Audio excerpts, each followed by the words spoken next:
yuusuf nuux tadhase xogayaha dhalinyarada iyo ciyaaraha xisbiga mucaaridka iyo wadani ayaa wasaaradda dhalinyarada iyo ciyaaraha Somaliland ku eedeeyay inay waxba u qaban weyday dhalinyaro garsoorayaal ah oo muddo dheer wasaaraddaasi kaga shaqeynayay si mutadawacnimo ah waxaanu si gaar ah u soo qaatay garsoore Mahdi Jawaase xogaya tadhase ayaa sheegay in aan xisbiga wadani marnaba aanu aqbalaynin tallaabooyinka noocaasi waxaanu sheegay in arrinta garsoore Mahdi Jawaase uu xisbiga wadani ka gaari doono go'aan degdeg ah sideen la wada soconaba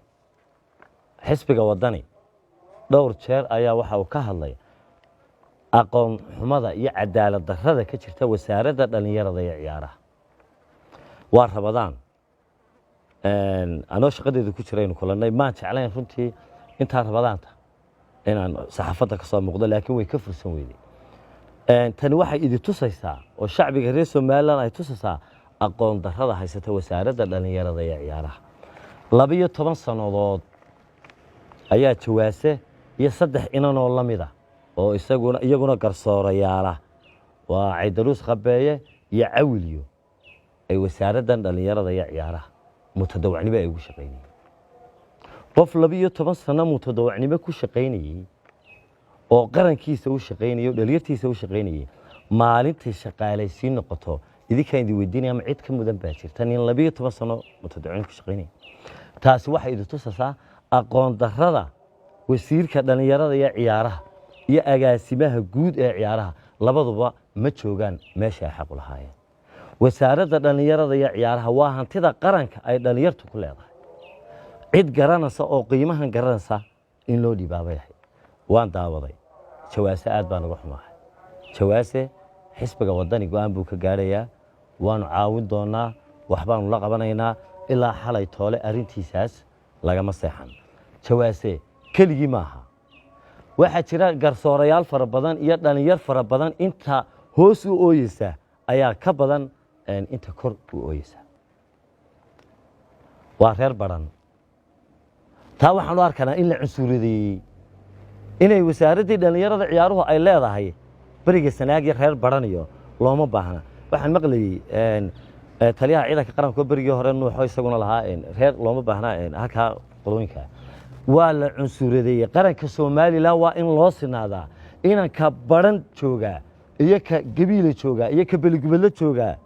misoolila loo yacdo waa in qaranka u sugnaadaan waxaan leenahay Jawaase waan ka xunahay xisbiga wadani uu ka raali gelinayaa dhibaatada ku dhacday dhinaca kale xogaya tadhase ayaa ka hadlay xaaladda la soo darsay isuduwihii wasaaradda dhalinyarada iyo ciyaaraha ee gobolka Maroodijeex iyo xubno ka mid ah ciyaartoyda gobolka Maroodijeex oo xaalado kala duwan la soo darseen isuduwaha ciyaaraha gobolka Maroodijeex 27 sanadood ayaa wuxuu ahaa isuduwaha ciyaaraha ee gobolka Maroodijeex wasaaradda dhalinyarada iyo ciyaaraha markii aanu qaadanay Turkiga u direynay wax contribution kala qadan ticket baan bixinay $400 iyo wax saas 27 sanana wuxuu ahaa isuduwaha ciyaaraha gobolka Maroodijeex waa foolxumo walaalo ciyaaryahan Cabdi Fataax Biddi oo saldhiga dhexe ku xiran mag baa loo haystaa dhalinyartii baa waxay samaysay contribution bay isku keentay waa meel fiican bay maraysaa waana u hambalyeynaya dhalinyartaas waayo dhalinyartu kubadda cagtu iyada isku ehela iyada isku qabiila in la tashadaa waa waajib walaal wasaaradda dhalinyarada iyo ciyaaraha waa xilligii dhalinyartu ay ka tashan laayeen anu waxaan leeyahay wasiirka dhalinyarada iyo ciyaaraha iyo xukuumadaba ugu qaabilsan yahay iyagu ma xuma waxaan aaminsanahay shacbigu inuu xun yahay waar maanta kii dhakhtarka kaliyu fariisteen ayaan u baryanaa kii mushaarka xaq u lahaa 12 sanadood mutadawac ugu shaqeynayay ayaan u baryanaa kii xidhnaaye magta loo haystay ee maanta irkiisa waxba haysan baan u baryanaa xogaya Yuusuf Nuux Tadhase dhinaca kale xogaya Yuusuf Nuux Tadhase ayaa ka hadlay ciyaartoyga Cabdi Fataax Baayo oo ka tirsan ciyaartoyda gobolka Saaxil oo muddooyinkii u dambeeyay ay soo waajahday xaalad caafimaad waxaanu ciyaartoydii hore ee gobolka Saaxil ugu baaqay inay gacan siiyaan ciyaartoygaasi waxaanu maayirka magaalada Berbera ku bogaadiyay tallaabada uu ka qaaday xaaladda caafimaad ee ciyaartoygaasi sidoo kale waxaan kan uga faa'iideysanayaa Cabdi Fataax Dubad taageerayaasha iyo ciyaartoygii gobolka Saaxil ee magacayo sumcadda lahaa ee Maxamed Caawad Bidib uu ka mid yahay ee Mustafa Axandoon uu ka mid yahay waxaan u sheegayaa saaxiibadeeda qurbaha joogay reer Saaxil in maanta cidaynu ciyaartoygu ku hadlayna aanay jirin laakiin community ahaan loo kaco oo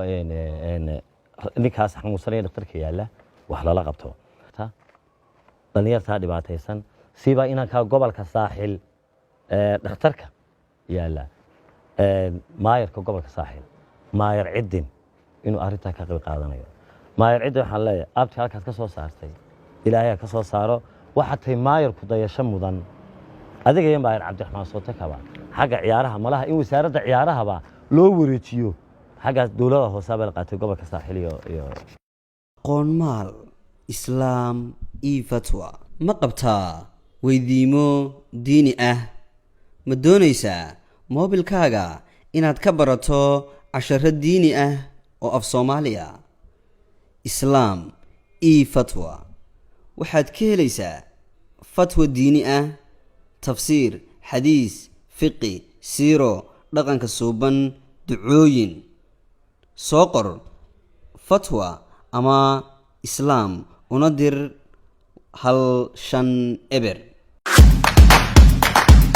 abka Dahab Plus iyo casriyeynta adeegyada shirkadda Dahab Shell Dahab Plus oo kuu fududeynaya isla markaasina kuu koobaya dhammaan baahiyaha adeeg ee eDahab Dahabbay iyo adeegyada shirkadda Somtel markasta iyo mar kastaba ku isticmaal applicationka Dahab Plus